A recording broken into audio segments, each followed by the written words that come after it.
Aujourd'hui, on est à Saint-Léon, à côté de Toulouse, chez une grande cavalière de complet. On a la chance de la compter parmi les utilisatrices des vents Fautra. On lui livre un magnifique Oblique 2 Pack Steel. On est chez Gwendolyn Fer. Bonjour Gwendolyn. Ça va Jean-Lo? Super, merci. Écoute, merci beaucoup de nous recevoir. Je suis ravie de vous accueillir et puis de pouvoir profiter de ce magnifique vent qu'on va découvrir tout à l'heure. On va revenir un petit peu sur ton parcours, on va regarder un peu les coulisses aussi de tes entraînements, de tes préparations. Et puis on finira par une présentation du vent. Ça marche? Ça marche. Allez, on est parti.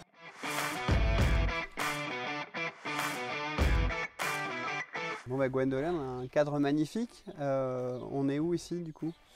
Donc effectivement, on a la chance d'être dans les coteaux du Lauragais. Donc c'est vrai que c'est un joli cadre au sein de mes écuries où je suis installée depuis maintenant 12 ans. Tu es originaire du coin à la base? Oui, tout à fait. C'est vrai que bon, de par mon prénom, j'ai quand même de fortes origines bretonnes, mais moi je suis née à Toulouse et donc j'ai grandi dans les coteaux du Lauragais. Donc je connais bien cet endroit. Tu es mis à monter à cheval très jeune, comme beaucoup, t'imagines? Tout à fait. Oui, pour m'occuper les mercredis après-midi. Ma maman a cherché une activité. Ça a été l'équitation dans le poney club autour de chez moi, à Nailloux du coup. Et puis voilà, après je suis dans une famille qui était quand même assez sportive, assez tournée sur la compétition. Donc j'ai très vite voulu faire de la compétition et puis là c'était parti. Les clubs faisaient du complet, donc j'ai suivi et j'ai adoré ça et je changerai pour rien au monde. Donc à un moment donné, on se dit tiens, je vais monter dans les plus grosses épreuves mondiales.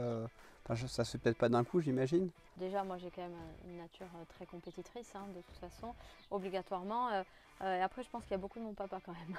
C'est-à-dire qu'il m'a énormément poussée vers la compétition, vers toujours aller chercher le plus haut niveau. J'ai très vite été en Grand Prix Poney, par exemple, à 12 ans. J'ai eu des embûches, forcément. J'ai galéré aussi, comme beaucoup. Mais après, c'est vrai que petit à petit, c'est monté de plus en plus haut et jusqu'à avoir l'ERIA avec qui j'ai découvert mes premiers 5 étoiles. J'ai eu aussi des coachs qui m'ont amené vers ces niveaux-là parce que j'étais entraînée par Pascal Leroy, Bruno Bouvier, qui sont des cavaliers qui étaient attirés vers ces épreuves-là, ces 5 étoiles. Donc c'est vrai que j'ai très vite eu envie de les suivre sur ces concours-là. Donc j'avais aussi quand même les chevaux qui s'y prêtaient. Et puis après l'expérience pour aller sur ces niveaux d'épreuve. Mais c'est vrai que du coup, je suis montée petit à petit comme ça. Ouais. Quand on fait des portraits, on appuie toujours sur les succès qu'on a rencontrés. Mais finalement, on apprend aussi beaucoup des échecs, des chutes, de ce qu'on a. Il y a des épisodes de ta carrière comme ça qui ont fait que... C'est vrai, comme on dit souvent, n'importe quel athlète de haut niveau a beaucoup plus de défaites que de victoires, ça c'est sûr, et c'est ça qui nous forge notre caractère, notre expérience, c'est comme ça qu'on apprend aussi. Oui, j'en ai quand même eu des bons échecs. C'est vrai que je parlais que j'avais été en Grand Prix Poney à 12 ans. Ça s'est soldé à Pompadour par, à l'époque, on avait le droit de tomber et de remonter. Ouais. Donc j'avais panaché, donc j'étais tombée avec le cheval et derrière, je remonte et l'obstacle d'après, je retombe. Donc, chose qu'on ne pourrait plus faire aujourd'hui. Mais on s'en est sortis tous les deux très bien, ça va. Mais du coup, ça m'a enduré pas mal d'années de labeur derrière où lui, il avait complètement perdu confiance. Moi aussi, forcément. Et du coup, il a fallu regagner, retrouver de la confiance. Et ce qui, comme quoi, c'est vrai que ces derniers temps, j'ai eu aussi pas mal pas d'échecs, mais bon, voilà, coup du sort ou peu importe, mais des mauvais résultats et qui font qu'il ne faut jamais abandonner. Et je dis toujours never give up, c'était le cas là parce que derrière, j'ai eu 2 ans de galère avec ce poney-là et ça a fini que j'ai gagné tous les Grands Prix de la saison. J'ai été championne de France Grand Prix Poney, je suis allée au championnat d'Europe. Donc j'ai fini par voilà, avec de l'assiduité, arriver et de la persévérance à ce que je voulais, quoi. Et c'est vrai que je pense que ça nous forge le caractère aussi de toute façon. Mais en tout cas, s'il y a bien une chose que je dis, c'est qu'il ne faut jamais abandonner. Il faut toujours, même si on a des moments de doute, même si je l'ai vu moi ces derniers temps, il ne faut pas se leurrer. Quand on a des échecs comme ça, il y a un moment où on se dit mais je me disais non, je continue, il n'y a pas de raison, ça va revenir. Et voilà, c'est vrai qu'après c'est un gros soulagement quand même. Quand j'ai gagné à Jardy, forcément, c'est bon, on est revenu à notre niveau, tout va bien. Mais on a obligatoirement des moments de doute, mais c'est là où il ne faut pas lâcher et qu'il faut continuer, quoi. Première avec Romantique. Et 3e avec Arpège de Blégnac. Et 3e avec Arpège. Donc on est fiers de travailler avec toi parce que voilà, tu fais partie des gens qu'on aime bien suivre et qui sont un bel exemple humain en tout cas de persévérance. Tes plus gros succès, si tu pouvais en citer un ou deux, ce serait quoi? Bon, il y a Jardy, j'imagine ça en fait partie du coup.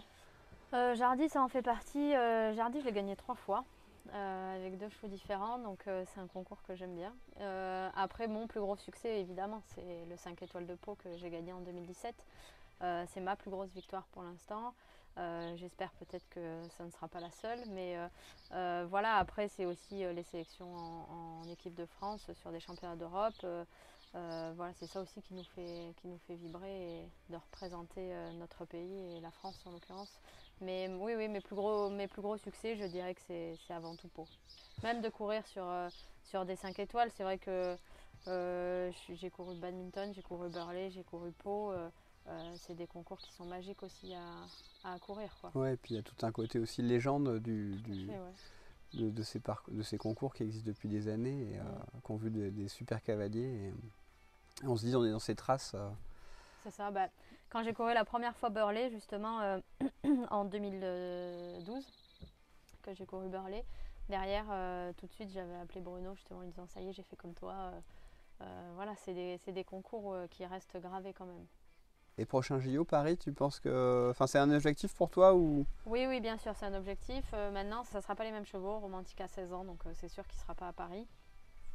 Prince, c'est pareil, parce qu'il en a 14. Donc, ces 2 chevaux-là, malheureusement, seront trop vieux. Donc, on construit la relève. En l'occurrence, il y a Arpège qui sera dans le bon âge. J'ai aussi mon 7 ans, énigmatique, qu'on forme pour cet objectif-là de 2024. Donc pour l'instant, j'ai éventuellement ces 2 chevaux-là sur qui je crois pour 2024. Et on est déjà dans la relève de 2028 aussi. Hein. On va continuer à te suivre longtemps, voilà. J'espère, sur le haut niveau du complet. Bon, du coup, on va pouvoir... tu vas nous montrer tes chevaux? Allez, nous les présenter? Ouais.